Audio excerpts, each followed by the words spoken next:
Samaksh. Okay, it shows we're live on YouTube, live on LinkedIn. Let me just see.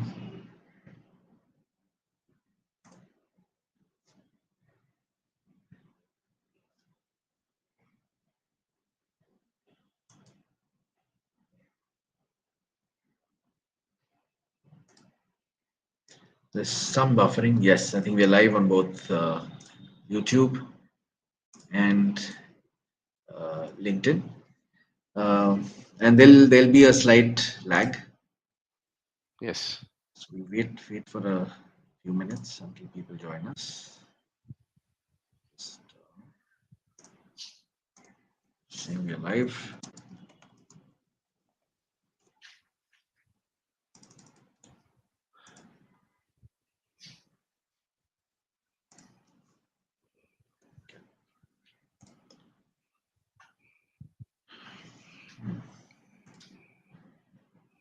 So I can see I've tried to join it through my phone and I can see that we're live Okay. on LinkedIn. Yes, we're live. All right. So all those seeing us live, if you're able to hear us, you can just give us your thumbs up. And would say hi if you want to.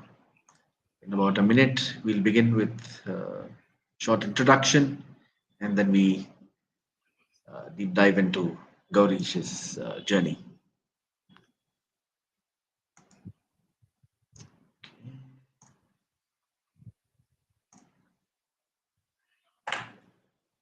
Yeah.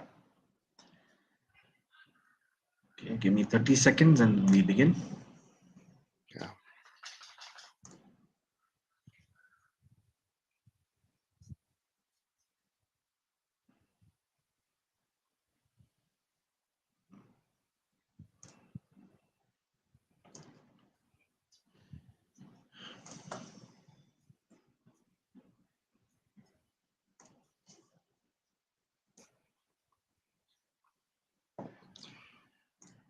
All right. So let's begin. Sounds good. So welcome everyone. As I mentioned, I'll begin with a short introduction, and then we get into the inspiring journey. So, leadership narratives, as you know, believes in bringing about change from within, and it is a live talk show that's powered by Samaksh Holistic Wellness. Samaksh aims to cultivate a community of purpose-driven organizations, professionals, and entrepreneurs by 2026, dedicated to creating a meaningful impact in their world. So, if you've been keeping up with us, you're aware that in our live talks, we recount the journeys of remarkable individuals. Our goal is to empower others to shape their own narratives into powerful stories that make a significant difference through their life's purpose. I'm excited to introduce you to yet another inspiring leader, Gaurish Wagh. Now, Gaurish is a known face within the HR and LNOD fraternity. He's a learning and development professional, an international storyteller, and a master facilitator. With over 23 years of diverse experience in talent management, learning solution design, leadership development, IT, and sales. He's an international certified culture coach from Berlitz, a certified OD practitioner from Halt Ashridge, NLP trainer and master facilitator. He's an electronics engineer, ex-ISB, and a certified brain bench scholar in linguistics. Gaurish is deeply interested in learning about and introducing new technologies like AI, that's artificial intelligence, and machine language in curating cutting edge learning ecosystems. He is on a personal mission to enable organizations and educational institutions to build cultural agility and emotional intelligence for a better future. Gaurish has worked with organizations like Accenture, Sodexo, Credit Suisse. He's an avid traveler, voracious reader, writer, loves history, culture, art, music, physics, quantum, and interstellar travel. He's a pet parent and a tea connoisseur. So, Gaurish, welcome to Leadership Narratives. Thank you once again, for your time. I believe meeting about a month or two ago, and just talking about leadership narratives, and you happily agreeing to be a part of this. Thank you very much. So before we delve into your remarkable journey, is there anything you would like to share with our life audience? I would like to say thank you to you. Thank you to thank you for considering to invite me for being a part of Leadership Narratives.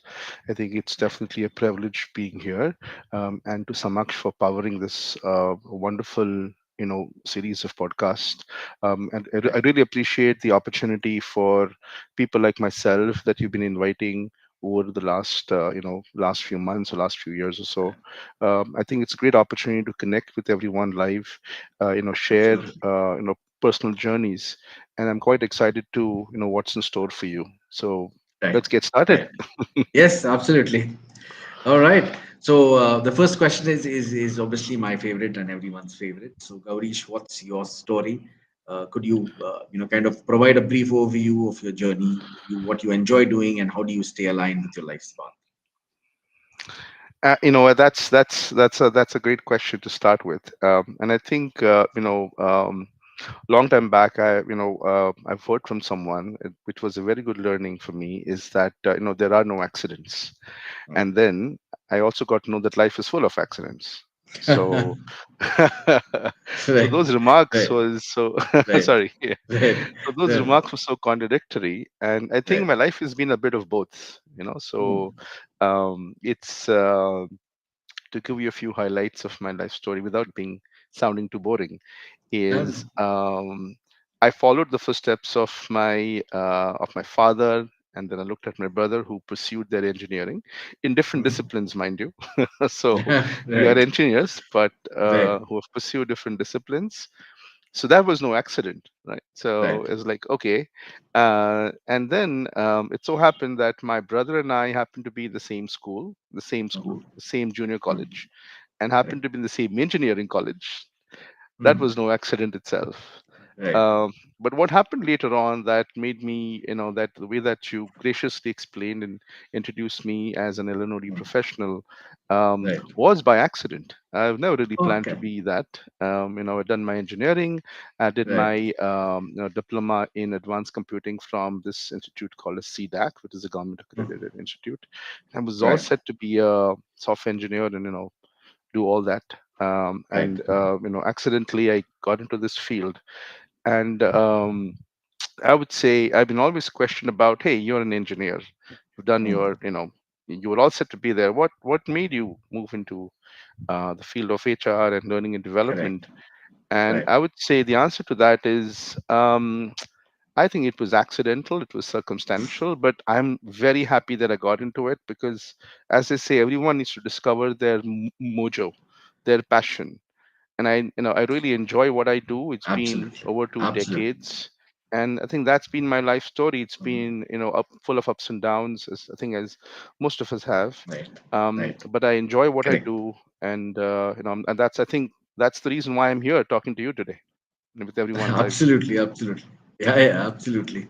And it's HR and LNOD, happening by accident. Obviously, I agree. It's definitely the best thing because that's happened to me as well. I Yeah. was into customer experience, and then eventually, I think getting into HR and LNOD was definitely a blessing, and that is what I've kind of tried to stick to. Yeah. All right. So you've already said that HR it's happened by accident. So my next question was kind of aligned to that point, which is while accident, yes, but how did you get into the world of HR? And while again you've said it happened by accident, but were you kind of always inclined towards making career in HR? Uh, and if you're calling yourself an accidental HR leader, we would want to know how did that accident happen? Well, it's all. I think it was back in 2002, or it was, yeah, back in 2002 and three.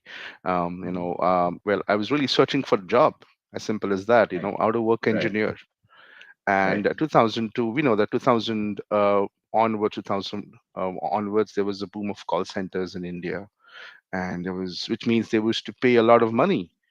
Yeah, Unlike, so I was to when I got through call center, I was earning much more than my friends who were pursuing their their dream of becoming a software engineer. That did not Right. hurt. I Right. could give some money home and all of that. And I never knew that, as a matter of the course, when I was in the call center, I realized that, hey, you know what, there is an opportunity to train others. And I discovered Mm. that that's something that I really like. I didn't know that I'm going to pursue a career in HR at all. I didn't know that training was a part of HR. I thought training is training and Correct. everyone has to go through it to be ready for your Correct. job and everything. So it's pretty much started with that. But I think the turning point in my life where through those ups and downs, and I worked in a call center and I worked in a little small startup where startups were not called startups at that time. I Yes. got that call from Accenture, which made me travel to Bangalore, and I never went, Mhm. a proper Mumbai boy, and never been out of Mumbai, never really explored, Right. overprotected by family, by my brother and everyone else. Right. And I remember my brother encouraging me at that time, saying, let him explore that, let him go out of Mumbai, Mm. let him live his Right. life. I think that was a turning point to Mm. move to Accenture, then I realized, well, what is human resources, what are the opportunities Correct. available, Correct. and there is a special field in learning and development and all of that. So I think Mm. that was the turning point that got me into L&D, and I understood what is HR, and then the rest is history. And I know we'll talk Correct. about it, but that's how I Yeah. got Yeah. started into Yeah. HR Yeah. and L&D. Excellent, excellent. So again, kind of taking this response forward. So something that we promote at Samaksh is purposeful living. So what are your thoughts on purposeful living, and do you believe that living with a clear sense of purpose enhances your overall well-being? And additionally, maybe how do you think purpose impacts our daily choices and long-term goals? I think another great question. I think purpose, as I was referring to, you can call it as your mojo or your Yeah, what you want to do in yeah, your life. right, right, I think finding purposes, most of us, is what we spend most of our lives thinking about. What do we want to do with our lives?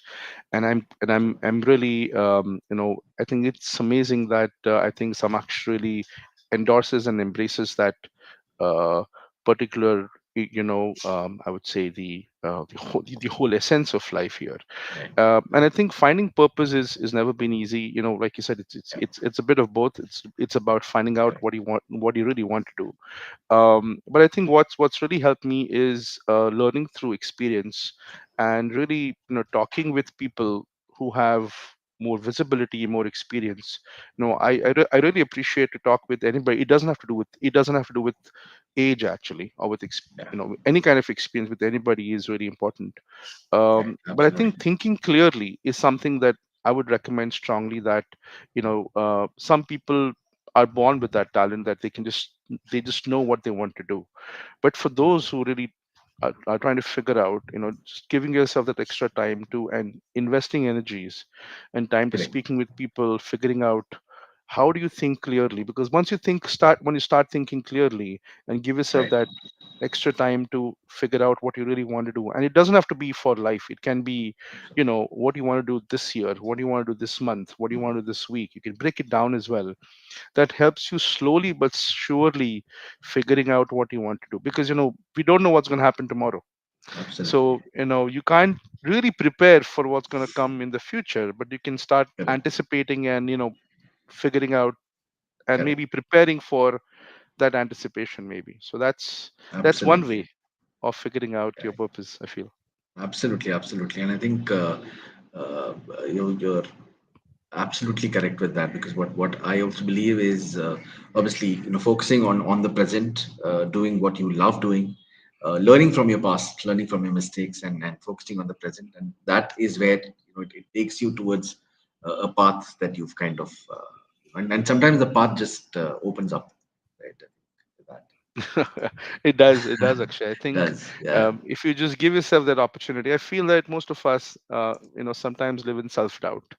We correct, underestimate ourselves at times that we shouldn't. absolutely. We overestimate ourselves that at times that we that we shouldn't. And in Correct. that process, we sort of let the now pass by. And now is such a thin slice of time, isn't it? That we, Right. since you Absolutely. mentioned my interest in quantum, it's a study of Yes. time as well. And you Yes. just look at it, Yes. history is history. We don't know what's going to happen in the Correct. past. We live in a very Correct. thin sense Correct. of time right now. That's what quantum Absolutely. tells you. It's really limited. So, Absolutely. that shouldn't be lost to feel Yeah. as a Yeah. part of Yeah. just searching for what you want to Yes. do. Absolutely.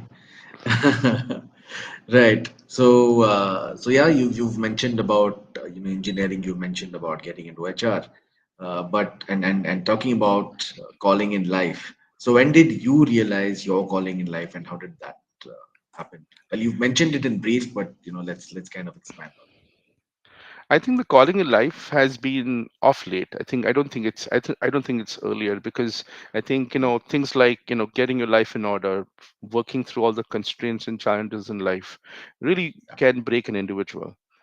Correct. But I think as you go through the seasons, as you say, as you go through many seasons in life, you realize that some things are cyclic. You know, Mm, th- there won't be only ups and downs. There won't be only ups in life. There'll be downs in life, and the downs could really break you. But it's all about how do you give yourself that opportunity to rise up. And it's something that I learned from my father, saying that he was someone who used to always say that don't give up, no matter what mm, happens. So I right. think it's been off late in the last 10 years or so that I've realized that, when things are looking up, when everything looks fantastic, but Correct. you don't know when the tide is going to turn. Yeah. And that's what we experience on a daily basis. The Absolutely. high tide, there's a low tide. Absolutely. So there's something to learn from Correct. there. And I think in the last 10 years, I realized that, this is going to happen. Things are going Mm, to change. There is going to be an up and down. I need to be very clear about my role. So my role is going to be to anticipate the time when the tide is going to change and mm, brace for it, embrace for it. You can either right. flight or you can fight. And human brains normally act, when we're attacked, or when you're in when you're under pressure, Yeah. our brain tells us to avoid confrontation, avoid that, which Correct. is a very natural thing. Yeah. But once you go through seasons, and this can Mm, happen to someone very earlier in their life, it doesn't have to be right. like what happened to me. Mm, But I think it's been the last decade or so, in that time frame, this is what I've personally realized, that this is going to mm, happen. They're going to be up and down. Things are going to be unpredictable. Change is constant. I need to embrace that. What I can correct. do is anticipate change, and then Mm, um, you know work accordingly. I need to be adaptable. I need to be resilient. I need to be patient. correct. What I don't want to do is, what I've stopped doing completely, is being reactive to things. Mm, I used to be always called as, oh, you get angry all the time. And that's changed a lot for me. That's one thing. Not that I don't, right. not that I don't have feelings or emotions, but to Right. respond to certain things and to react to everything, has really Correct. made a big change in my life. So I think Yeah. it's been the Absolutely. last 10 years. You know, Mm, uh, and one more thing that's changed is the company you keep, the people that you surround yourself with absolutely. are really Absolutely. important. You surround yourself with people who are positive. Correct. Surround yourself Correct. with people who who are non-judgmental and Mm, are not insecure in terms of sharing things with you, celebrating, you know, all the victories in life, even the smaller ones, and telling you that you can do this differently, or you can really do this. Don't doubt yourself. That correct. that makes a difference. So that's the last, I think, the last 10 years or so. Absolutely. That's changed a lot. That's lovely. So what I'm taking away from this response is obviously it's the ability to bounce back. It's the ability to take charge of your life and be responsible. Kind of for the actions that you take, the decisions that you make. So I think excellent.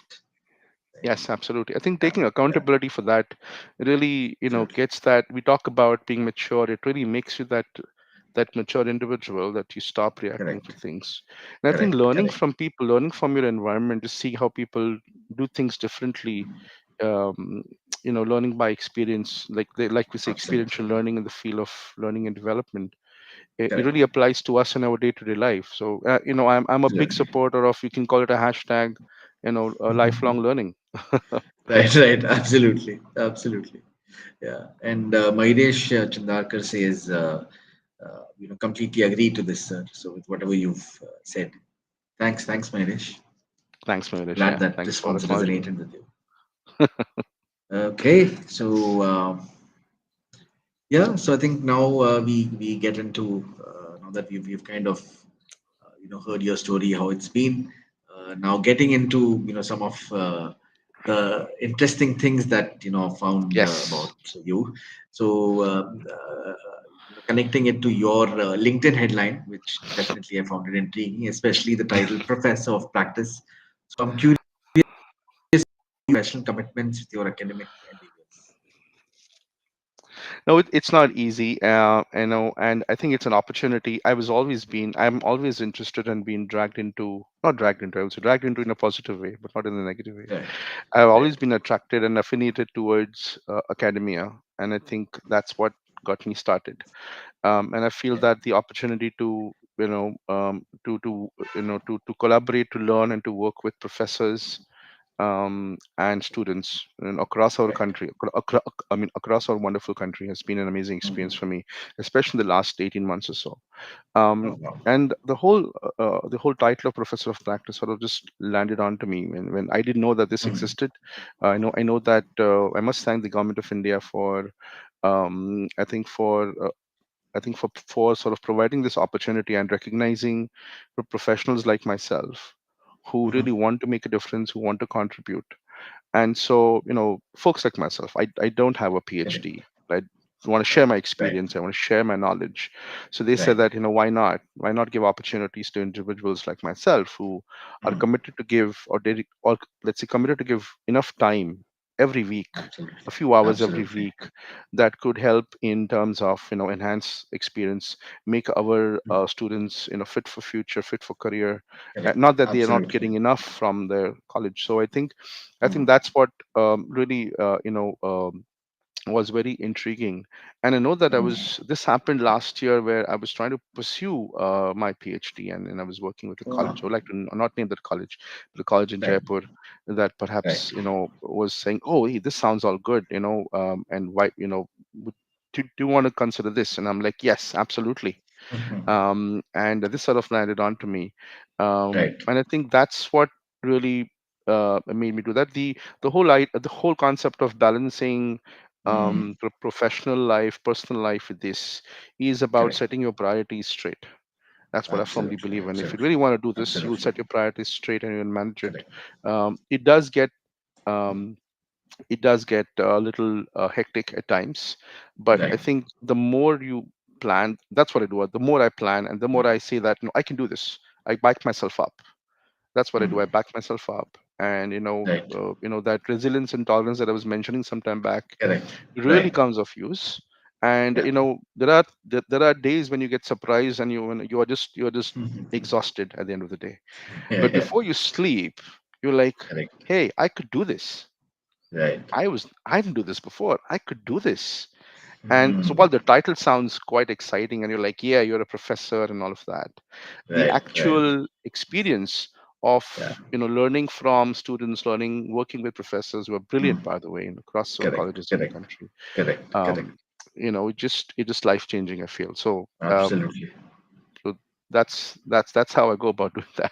No, Actually, I think it's that's keeping it that's simple. excellent. Yeah, yeah, absolutely. And I think once you're passionate about something, prioritizing it, obviously, it becomes easier. Not just what you love doing, but it's also your professional commitments, right? I think because you're passionate about it, so it just Absolutely. happens. Absolutely. And so Excellent. my ties with colleges remain constant. I love to, Mm. participate, as a Correct. be it in panel discussions, guest speakers, all of those opportunities, but Right. also Right. committed towards, doing anything else. Contributing is something which is, you can't do enough. You know that. You Right. want to do more, you Right. just can't Right. do enough. Right. But like you say, you can't have enough of it, but you can yearn for more as much as you Absolutely. can. Yeah. Absolutely. Right. So now we get into the industry trends, the industry themes and norms. Um, now something that is the hot topic these days, or perhaps for the last few years. It's, why does the industry emphasize the DEI initiative? Why not, instead focus on fostering a sense of belonging among ourselves, with each other, and with our purpose, and encourage people to feel connected and included? So, what are your thoughts on this? I think it does. I think the underlying message, we talk about DEI in different forums, and every organization Right, has its own right, setup, and they do a lot of things. I've seen across correct, different industries, across organizations, there is definite investment of time, effort, and money right, from most organizations to really do something about it. So I think right. if you look at 20 years before to now, there's this big Mm, change. There's acknowledgement of yeah, it.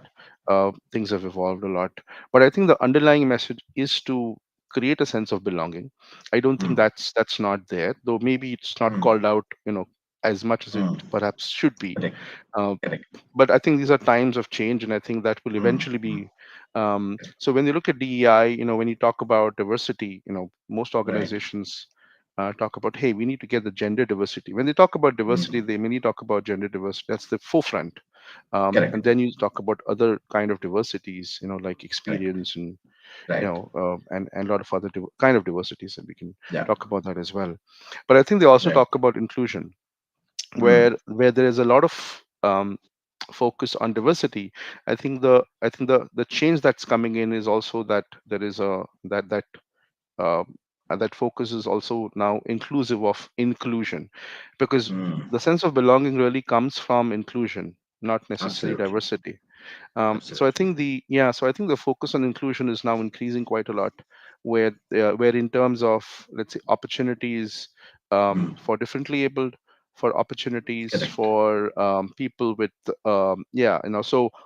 with all kinds of people. We have seen, correct, we have experienced right, woke culture, we've experienced LGBTQA, mm, Q plus, right, and things like that. While we can talk about all of that separately, the sense of right, belonging is definitely there with people, that the people that I've worked with. you know when right, you talk about inclusion, we talk about sense of belonging, we talk about right, employee experience, and I correct, think so. My take on that is that I think, though things have changed in the last mm, 20 years, there's right, still a lot to do. There's right, still a lot to do. right, It's going to take time. We need to be absolutely, patient in terms of what right, happens.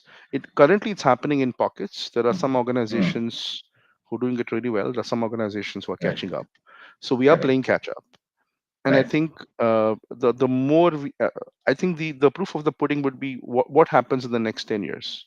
mm, Like with AI coming in, things have changed in the last 12 months. correct, correct, So absolutely, all of these factors and more, mm, are going, I think, are going to impact the way that we look at creating right, that sense of belonging.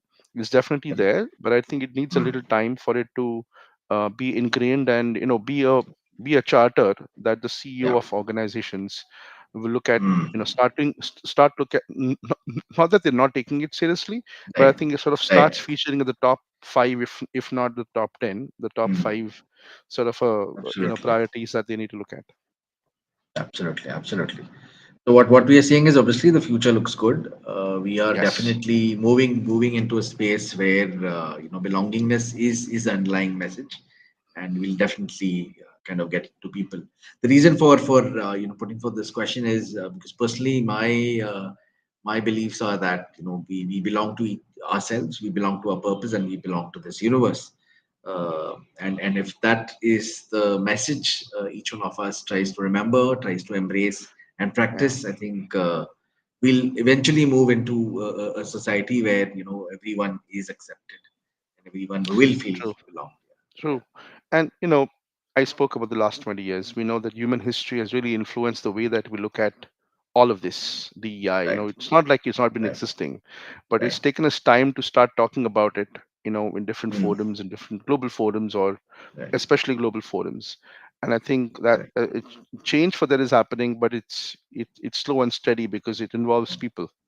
And I think correct. that's why it's going to take a little time than some of the other things. You can, when it involves technology, it's evolved very quickly, isn't it? In the last 20 years, it's super Absolutely, fast. absolutely, But it comes to absolutely. people, Yeah, it's a whole different thing correct, altogether. correct. And I Right, completely agree absolutely. with you. Is that coming of age of that maturity curve should eventually happen. But I think we need to Correct. take it like a 5 years at a time or 10 years at a time and see Right. how that Right. goes, and that comes along with us, to us. Sorry. Absolutely. Absolutely. Absolutely. Yeah. Speaking of which, so what's your vision for yourself, say maybe for the next 3 to 5 years, and how do you envision to bring about a change within the HR or talent management industry? I think so the next 3 to 5 years are really crucial in terms of how does technology shapes the world of learning and development. So for Right. me, it's about embracing new technologies that are really impacting. We couldn't say the same thing about 10 years before. Right. But if you look at Right. learning experience engines or learning, let's say learning experience platforms engines and so on and so forth, with AI coming in, I think that's shaping up quite a lot in the next 3 to 5 years. I'll be Right. closely watching and embracing it and see. So the thing it's about striking a balance between that and the conventional way of learning. And I see Correct. that's going to be crucial. How do you look at, we've been talking about blended learning for a very long Yeah. time. We've been talking about Absolutely. experiential learning and everything else. And we need to. I think we are embracing the different kinds of learning, right? So learning by doing, learning by watching, learning by seeing, and so on and so forth. Correct. While all of that is Correct. happening so far, we've experienced the virtual reality as well, the VR and the ARs of the world. Yeah. They are there. I'm not saying they have passed by, but they are around. Mm. Yeah. So I think the next 3 to 5 years is belongs to technology and how do we embrace it. Like I Right. was mentioning earlier, unlike people, technology evolve much faster. So I think Correct. that's definitely to watch out for the next 3 to 5 years. And I think the way that I'm looking at what can I contribute in terms of, obviously cannot go and make big waves in the HR fraternity. It's quite big already. It's quite Yes. established already. Absolutely. I think the contribution is going to be, being a part of, I think, like what we're doing today is influencing that. This is one way of Yeah. influencing, isn't it? So I think it's Correct. about influencing leaders of tomorrow, HR leaders of tomorrow. You see that we have a lot of people, lot of senior HR leaders who are existing right now, and Yeah. we are seeing many new HR leaders, L&D leaders, and so on and so Absolutely. forth. So I think it's about influencing in a way that we embrace change. Correct. We look at HR in a different way, more than, Yeah. it could be looked at the role of HR. I think that's the other thing that Right. I would look at is partners, enablers, Correct. not necessarily custodians of things, but also partners and enablers, partners of the Absolutely. business, I would say. Absolutely. So if you look at Absolutely. some of these roles, such as HR business partners, Mm. they were not Mm. there Mm. before. I mean, Mm. they have been. No. That's been an evolution. Roles of Absolutely. L&D. In L&D, roles like people development, professional development, so and so roles Right. are now. They've been evolved over a period of time. So I think these are the two things. To summarize, one Correct. is from a learning and development standpoint, it's about embracing technology.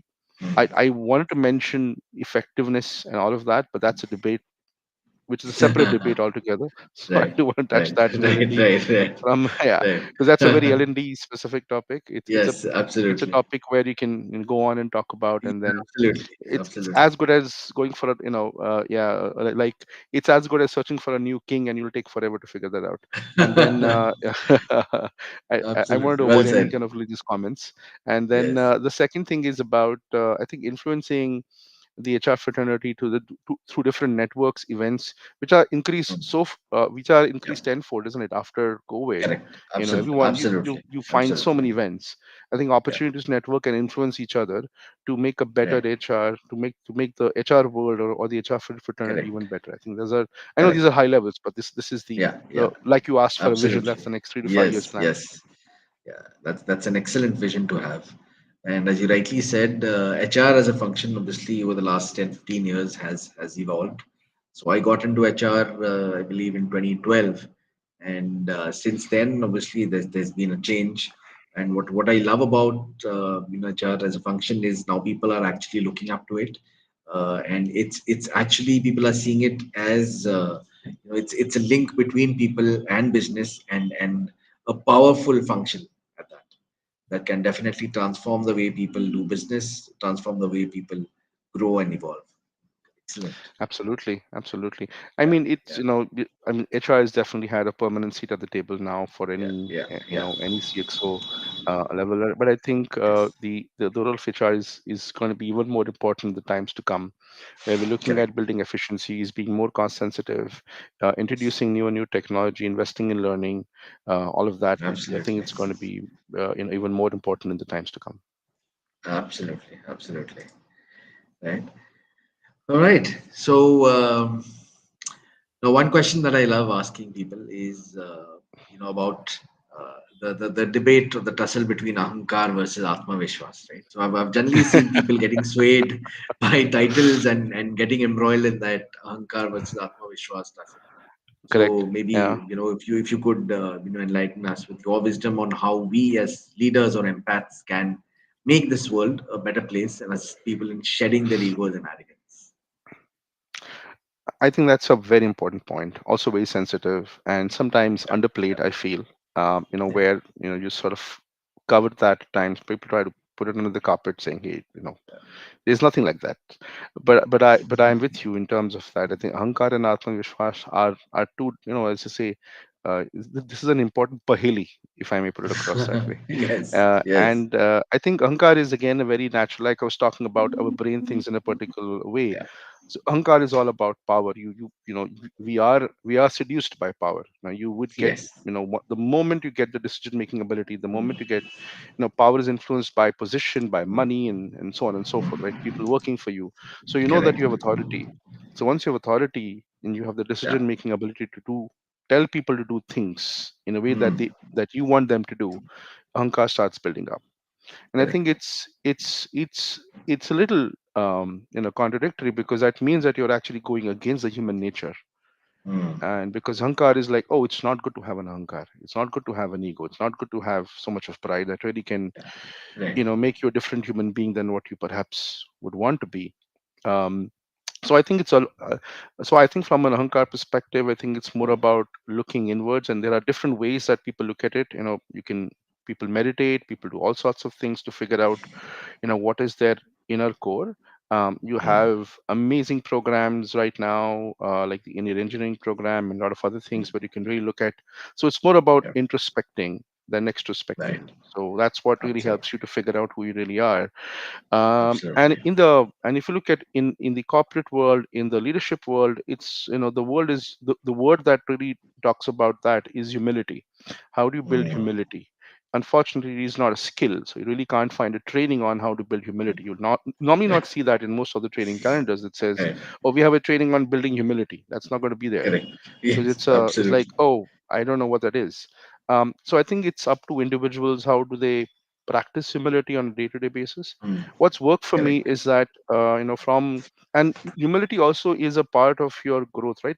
We talk about culture, Correct. and the center Correct. of the culture, that those concentric circles, it's about your values, beliefs, and all of Right. that, right? Your core is your Correct. values and Absolutely. beliefs, and then you are Absolutely. influenced by people around you and all of that. So I think it also is depends on how do you find your inner self. And practicing Mm, humility for me, it's about giving people equal opportunities. You may not want to treat people equally, that's a whole different thing altogether.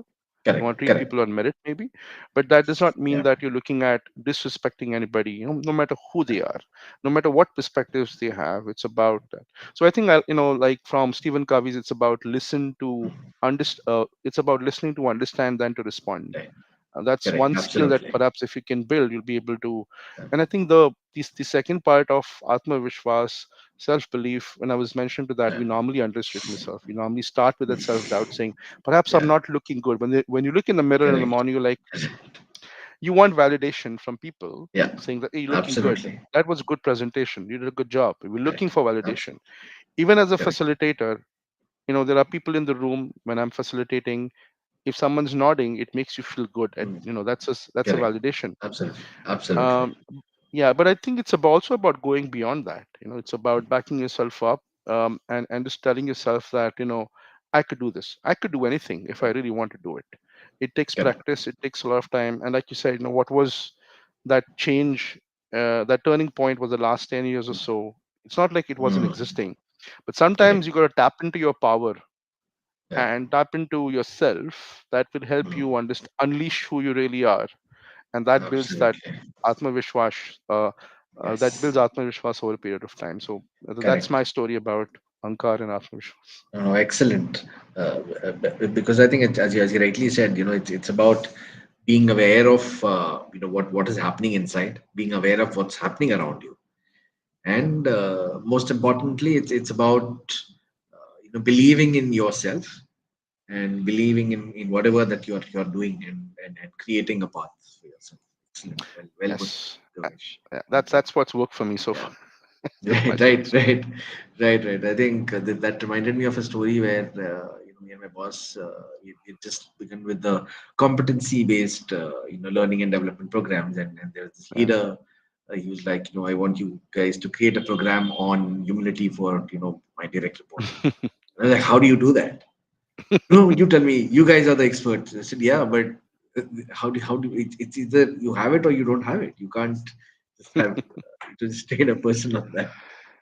Right. No, yeah, and since you mentioned that, I mean, I recall watching this video. It was a reel that says that, Right, out of the four ages that we believe, let's say, for example, that is a part of of the Vedas, Sanatana Dharma, whatever it is. right, It right. says that what is remaining is now Dan.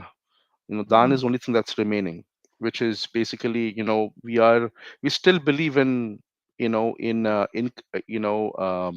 giving. We yeah, still believe that if you see someone poor, you still give alms there, yeah, or we still yeah, believe in charity. you know right, and I think charity is a form of humility as well. You can say yeah. penance, you can say anything at all, you can treat it differently. But I'm glad Mm, that that's still around, right? We don't necessarily tell the truth at all times. right, We right. don't necessarily are compassionate at all times. Since you mentioned about ahankar and all that, that really challenges Yeah, yeah, compassion. But there is right, compassion left in some way or the other, and I think that right. is a one way of practicing humility. And that's why I say you should practice humility than a Absolutely. virtue. It's about practicing that. So the more Correct. you practice it, the more you Right, become that. right. Absolutely. Absolutely. Well said. Right. So compassion and obviously self-belief. And now coming Yes. to the most important aspect and the most common, kind of fear most people have been facing uh, since their childhood is the fear of being judged and fear of public speaking. Yes. Most common fears plaguing humanity since time immemorial. So, what Oh yes. steps have you taken to overcome your fears, and how do you manage to be such a great speaker? What's your secret? No, thanks for that. Thanks for that lovely compliment. I think the fear of being judged again, the way that I've gone about it is, sort of try to understand my own nature, try to understand how the human nature is, and like just like self-belief, just Mm, like anything else, the fear of being judged has always been there. You're being judged constantly. The mm, society, everyone judges you from the day that you're born. So you're judged by, are you perfect, do you have any disabilities that makes right. you admitted in the society in a particular way or not, the way that you looked at, the way that you're treated, any kind of things out of the normalcy, as they say, Mm, is always being judged. You're judged by your skin color, you're judged by your correct. Yeah. by your religion, everything, as your caste, everything is being judged, right? Mm, So mm, that's mm. normal. That's just how we are. And that exists. So I think the first thing to do is about acknowledging that being a rebel, right? You can Mm, be a rebel from all of this, or you can say, yeah, that we know this exists. Fear of being judged, it's mm. very normal. Everyone judges you. Your parents will Correct. judge you, your friends will judge you, everyone will judge you. So that's normal. So if you think that we should not judge each other, that's really going against human nature again. So that's the Mm, first thing that we got to perhaps correct. acknowledge. I think the Correct. same thing about fear of public speaking. You're also being judged there by a lot of people Mm, and all eyes on you. right. So I think there Right. are some commonalities between fear of being judged and then the other one that you mentioned about public speaking. Yeah. Um, so the way that I've tackled it, I've said that number one, I know that I'll be judged constantly. So I need to Mm, acknowledge that. And right. people will have always a thing or two to talk about you. Those are Yeah. perspectives. Those could be Correct. opinions or judgments, Right. any of these, right? Correct. I can't Correct. control that. I can't Yeah. control how people think of me. So that's again a Right. second acknowledgement about what I Right. cannot do. What I can Correct. do, however, is prepare. What I can do, however, is plan. What I can do, however, is to back myself up. And how can I do that? I need to look at, what's worked for me. My formula is to talk with people, my friends, people who really really care for me, people who I can trust, and you can count them right Mm. on your fingers. Yeah. Always count Yeah. them, people you trust, and talk with them about saying what's happening in your life, what's Mm. going on, what are you doing. So if I have this, let's say, since I have the podcast today, this lovely beautiful podcast that you've organized, I've Right. spoken with Right. people that I trust, that those have visibility, those who can help me build that confidence, because Mm. I've not reached here all by myself. It's happened only Right. because there are people around me who have helped me, who've got Yeah. me here. And Right. what has worked for me is to be transparent and be naked when it comes to talk with them. Talk Yeah. about your fears openly. Talk about saying, hey, you know what? I don't think I'm good at that, but I'm open to learning. I want to be good at that. Right. So step Right. number one, acknowledge your fears, share it with people who are non-judgmental, who that you can trust with. So that sort of Correct. starts, half the fear is gone there, and the Yeah. other half can come by different ways. You can prepare for what's to come. You can prepare for a public speaking, you can prepare for a Mm. presentation, you can prepare for a meeting. That perhaps is another 25-30%. That means Right. you have another, let's say 20-25% to go. So that 20-25% is you backing yourself up. So backing Mm. yourself up is not 100%, right? Yeah. It's about acknowledging your fears, talking with people, building that confidence in yourself every time. It's not a one-off thing, it's an every time No. thing, every time you do this. And the last Yes. 20-25%, you can say that, hey, you know what, I've reached here so far. I've gone through so many challenges, ups and downs in my life.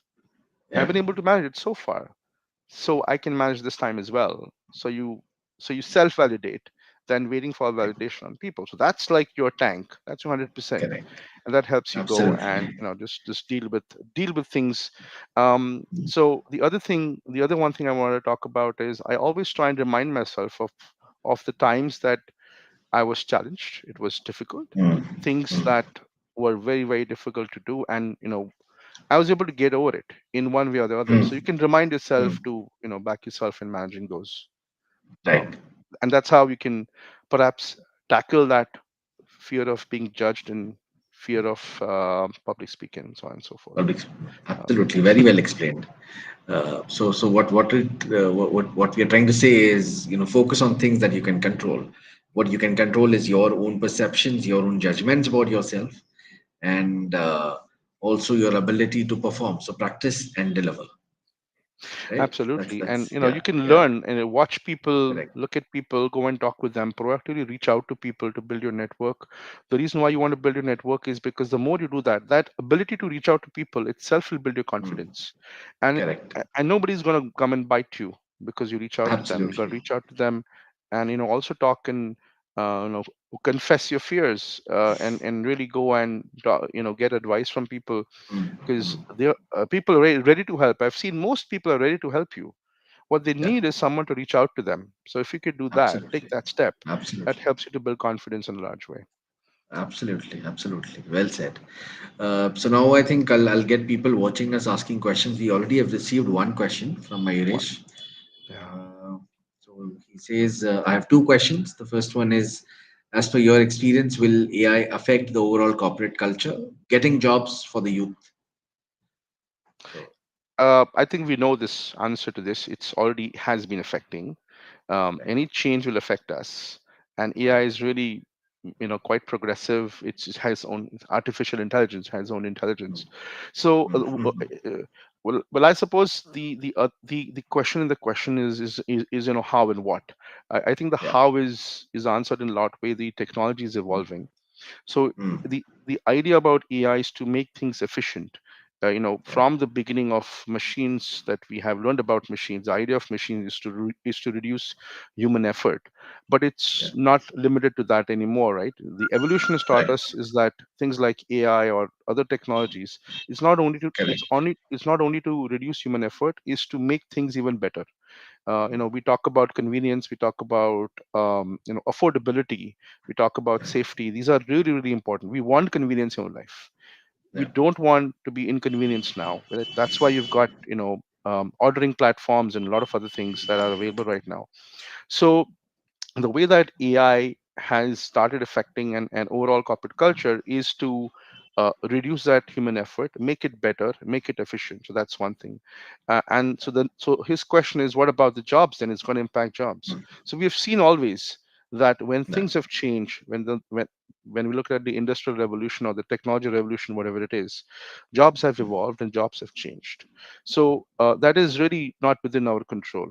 So for the youth, Yeah. it's about being more future ready, upskilling yourself to look at jobs that they can take up. So Mm. in short, there'll be jobs which will be passed on to things. There'll be jobs Yeah. which may not exist in the next couple of years, which exist now. Correct. There are Right. jobs which don't exist now will start existing in the next few years. Mm. So we need to start. So the youth, when I say youth, it could be anybody. It could be people who are, in the late millennials, the current zoomers, the alphas, and so on and so forth. It's Yeah. about them adapting to this, to figuring out that, okay, what Yeah. job do I, so it's again about planning and what jobs to look at it. So to his Absolutely. point, uh you know corporate culture is evolving and will keep evolving, because they want to get, there are so many cost pressures. Mm. There's pressures of the payroll that is ever increasing. There Yeah. are mergers or acquisitions everywhere, and the world is going crazy. You can say that's one way, though I Abs- don't really mean it. Absolutely. uh, but it's, nobody can really sit right now, or just stand right now and tell you that it's changing for the better. Perhaps only politicians have that, that empowerment, maybe. But I think for Right. everyone working in different corporates, Right. I think is looking at what new jobs will come in and how do I get ready and be Yeah. fit for the future by upskilling and reskilling. Mm. Correct. I don't Absolutely. know if that answers Mauritius' Well question. I said. hope it does. Yeah, Mahirish, I hope that answers your question. If it And doesn't, reach others out to me can, separately on LinkedIn, Mayuresh. I'm glad to have yes, a yes, talk. you can. Yeah, you could do that, Mahirish. And others, feel free to, post your questions. Mahirish, if you have another question, you said you have two questions. Feel free to do that while I get to my next question. So, by the way, I had a similar question, Mahirish. So I'll skip that one since you already asked, right? All right. So that's his second question is you've given a good perspective about looking at life. What is your one life learning that keeps you balanced in your tough times? Um, I think there's more than one. So I beg your pardon, my issue of to excuse me. I may share more than one. I think the one that is one that has helped me keep balance in my life is that, tough times will never cease to exist, and tough times are some of the best teachers. It's not something which it's not my code. We've all learned that. So I've learned to, over a period of time, embrace that there would be tough times, and also realize that, there are certain words, like tough is a word which has a very Mm, negative connotation to it. So our mind makes us think that, oh, tough is bad. Not necessary. Tough could be good, right? They could yeah, be, for example, those who run a 100-meter sprint. As I say, you want to check how fit you are, try to see if you can run a 100-meter sprint, right? And that tells you how fit you are. So the 100 meters sprint, if you look at it, as an example, the best athletes in the world, there's always the need for speed that we've looked yeah, at, and the records have been yeah, broken time and time again. But what we look at is only that 10 seconds, or that yeah, sprint of 100 meters. What we normally don't see is what goes behind that preparation and the toil and the hard work and the sweat. And life is that. So is that mm, 10 second of glory, is then, we completely miss out on what it's like making a movie, and any director or producer will tell you that what you watch in those 2 hours or 3 hours, what goes behind it is something that you cannot see. And that's why we love to watch the behind the scene entourage, mm, right? We like to see that yeah, montage, that training montage, or yes, not entourage, sorry, that yes, the montage. So I think the correct, first things about tough is not necessarily bad, and what has helped me to get that balance, to watch myself, is the ability that I was talking about to back myself up. That's really helped me, be it the fear of correct, being judged, or be it the fear of failing. That's really not in my control. What I can do mm, is play my role. So I think backing myself is one. And I think the second thing is, it's also about embracing those tough times, because yeah, if there weren't if there weren't if there weren't those tough times, if there weren't those tough times that would have taught me and given me an opportunity to do things differently, to think differently, then I think my, Mm. life wouldn't be as interesting as it has been so far. Correct. Absolutely. Very well said. Right. Thanks So for that's that, my take. Gaurish. Mairesh, I hope that answers your question. Right. Others, feel free to post your questions. So my next question, obviously, it's about hearing some of your intriguing experiences from the world of HR, with a special focus on L&D. So some interesting, funny stories. As a Oh, storyteller, if you have, yeah, oh, quite a few. That takes me back. So since we spoke about being connected with colleges and the professor of practice and all of that, I think I've got some right, recent stories which are funny. When right, we often we often think about people very differently. You look at, you have a different perspective, like you said, we judge people very differently. yeah, But in the last few months, I've got an opportunity to travel a lot across the mm, country and meet a right, lot of new people. And so, sometimes we're constantly judging people who they are. No, maybe he's like this, maybe she's like this, and so on and so forth. correct, um I think it was one of the recent times I remember that we were traveling to a college in we were traveling to a college in Himachal, and there were mm-hmm. three of us traveling. I knew one of those individuals. The other person I was meeting for the first time, we happened to meet in the Mumbai airport, and we were traveling from Mumbai to a place in Himachal. And we didn't know each other that well. And I think when we landed, sorry, when we landed in that airport in Himachal, there was a journey of good 2.5 hours. I think three, no, sorry, around 4 to 5 hours to reach our Oh, destination, to a college. Um, and it was an evening travel, good, like from 5:30 in the evening, we were going to reach by 12:30 in the morning. It was like good five to wow, six hours. The road wasn't great, but mm, the entire journey was filled with this. Right, we stopped so we landed in Delhi, if I'm wrong. No, sorry, we landed in Chandigarh, if I'm not wrong. And then we were mm, hungry. We stopped and had some nice local Chandigarh food, which was recommended by someone else, and it was good. I remember that time one of us went to have this pan, and then he wanted to have a different kind of pan, which he told him, which the panwala told him, saying that don't have it because it's different out here. He still had that concoction of that mix in the pan, which wasn't a great story, and he was really repenting after that. I recall this. oh my god, Yeah, but in the entire journey, we sang songs, we spoke so much, we laughed a lot, and in that we didn't know how those 4 5 hours just went away. And correct, from that time onwards, we've been this little group of three, and we do these random video calls with each other. We do this oh random, nice, yeah, we do this random, this, just ping each other. We don't have a WhatsApp group, by the way, but we just we're just three of us, so we ping each other. And it's been so intriguing that, and that individual talking about, he's a very very senior HR leader. He's been one of the very famous popular faces, and mm, and but he's so full of humility. You spoke about correct, humility, so full of humility, really really funny. And that was a great connection, and we enjoyed the journey back twofold as well. We had the same opportunity to travel back as well, and that was a great thing. And the reason why excellent, this story sort of pops off my head is that, and it may not sound as funny as it was experienced, so you have to experience right, that to make right, it really right, believe yourself.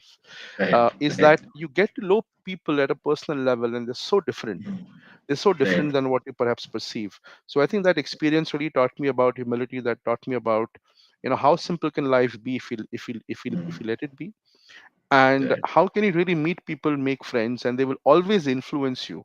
So all of these factors where we talk about, oh, you know what, I have these friends, I have these people, and the rest are strangers, can really right, change completely if you let people, if you give yourself the opportunity to get to know people a little better, uh, you know right, uh, have that time for yourself, because that's not coming back. So I think that's one mm, incident that really stayed with me, correct, which was fun excellent, in its yeah, own yeah, way, and that has changed absolutely, my life forever, really, and it will. right, right, correct.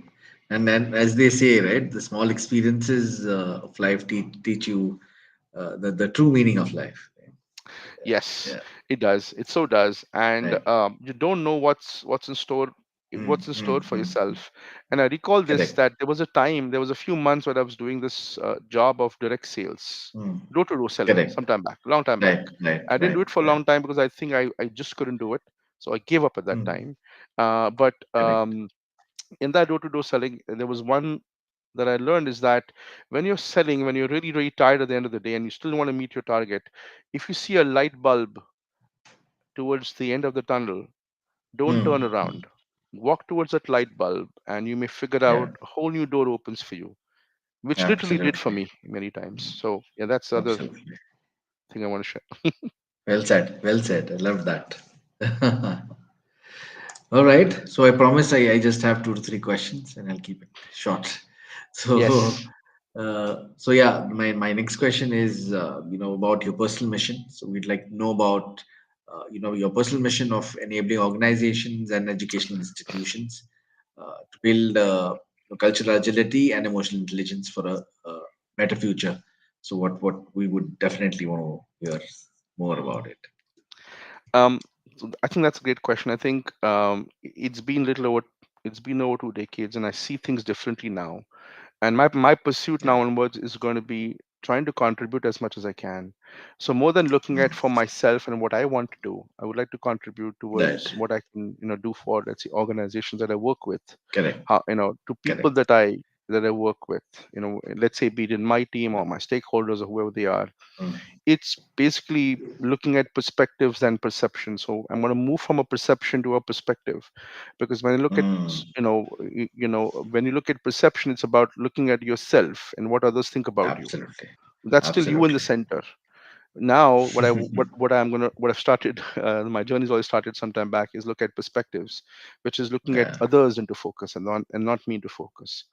So I think Right. that's going to be my journey now onwards, where when you reach a stage where you know that you have the capabilities, you have the ability to perhaps do something for Absolutely. yourself, and now you want to do something for others. It could be organizations, Right. and when you Right. say organizations, really organizations are made of people.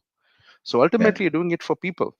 Be it working, in Mm. organizations or not, is going to be that. And Yeah. so that's one thing. And the second thing is about what I can do to contribute towards academia, the next generation, as we say. uh, Mm. I think, like what sort of Yeah. Mayuresh mentioned, youth, right? So youth is Right. quite Right. relevant. It depends on Correct. who are you referring to. So for me, Yeah. it's going to be specifically those.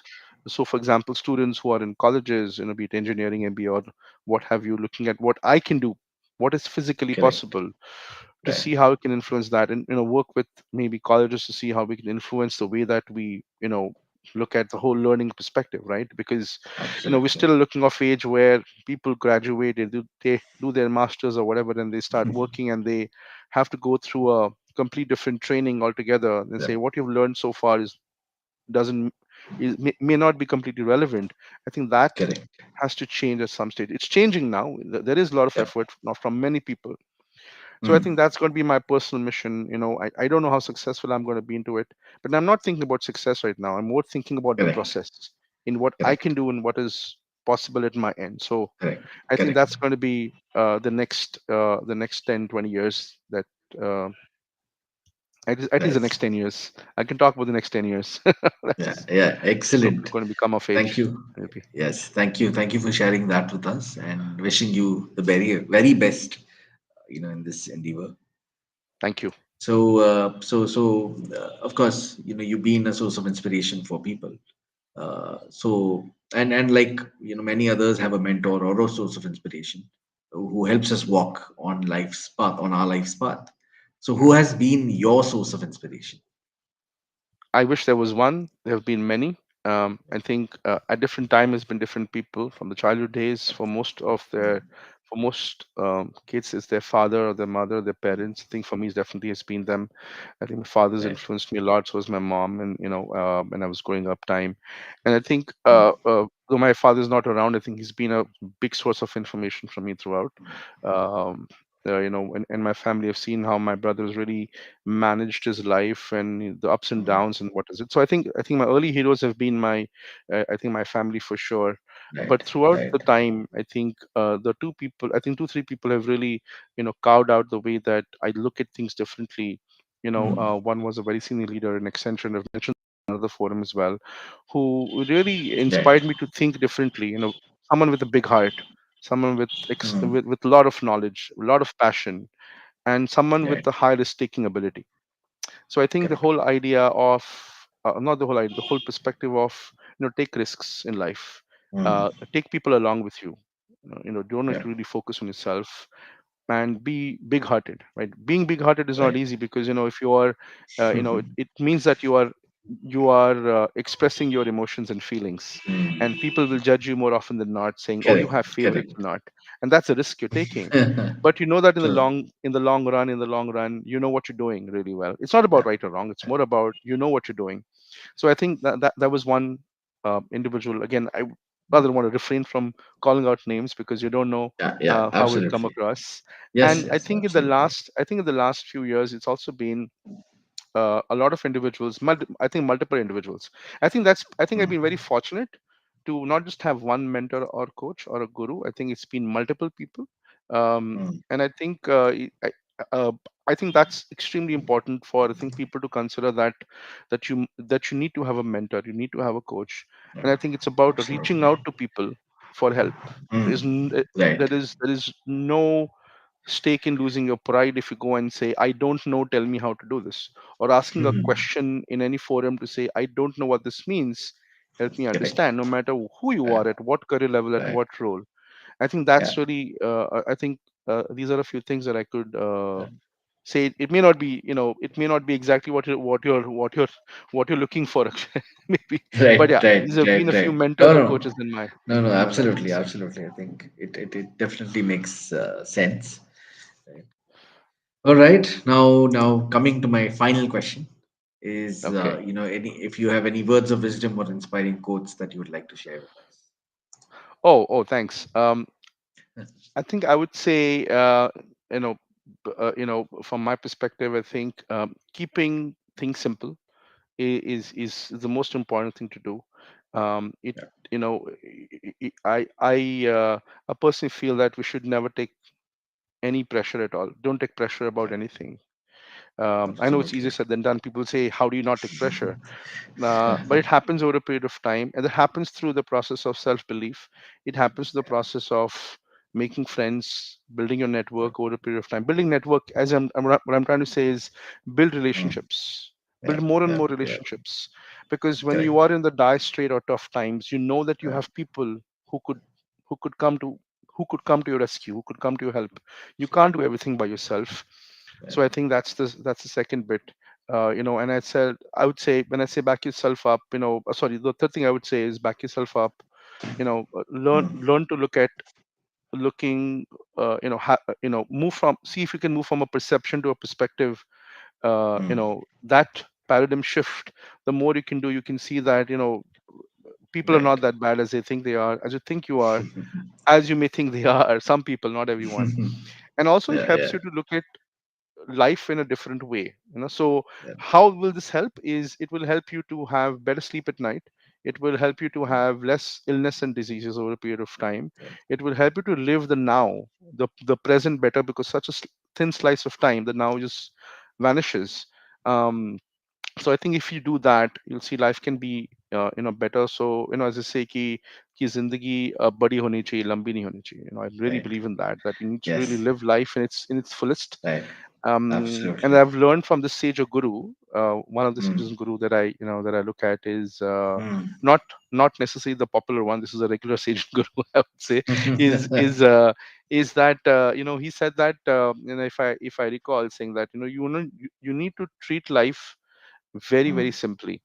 Yeah. And if the more you do that, the more better your life will become. So yeah, I think that's maybe not the message that, again, you may be expecting. No, no. I Akshay, think this may be this is expecting, this is no, no. I but this think is absolutely. Yeah. Yeah. So yeah, cool. I think thank you. It's been lovely conversations. What I'm taking away, from our conversations, is basically reflecting on yourself, Yeah. expressing yourself well, and the last thing that you said is, keeping things simple, focusing on things you can control. So practice, Yeah. prepare, plan, and just go ahead, take actions, and Yeah, be humble.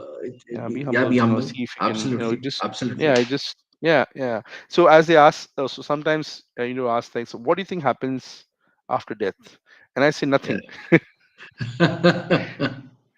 It True, ends there. true, Pretty much ends there. true, So true. what you can do is until then. Absolutely, absolutely. Yeah. So But thank you thanks, once again, Myresh, and thank you all those joining us. Thank you, Myresh. Thank you, Gaurish, once again. thank you, Marish, for asking all those And questions. Thank yeah, you, yeah, Akshay. and for all those who've been watching us online, so Gaurish obviously is available on LinkedIn. Do reach out to him. He's a lovely, individual. Always willing to help people and helping people walk on their path, as you may have heard throughout this story and his journey. So all the very best, Gaurish, for your future endeavors.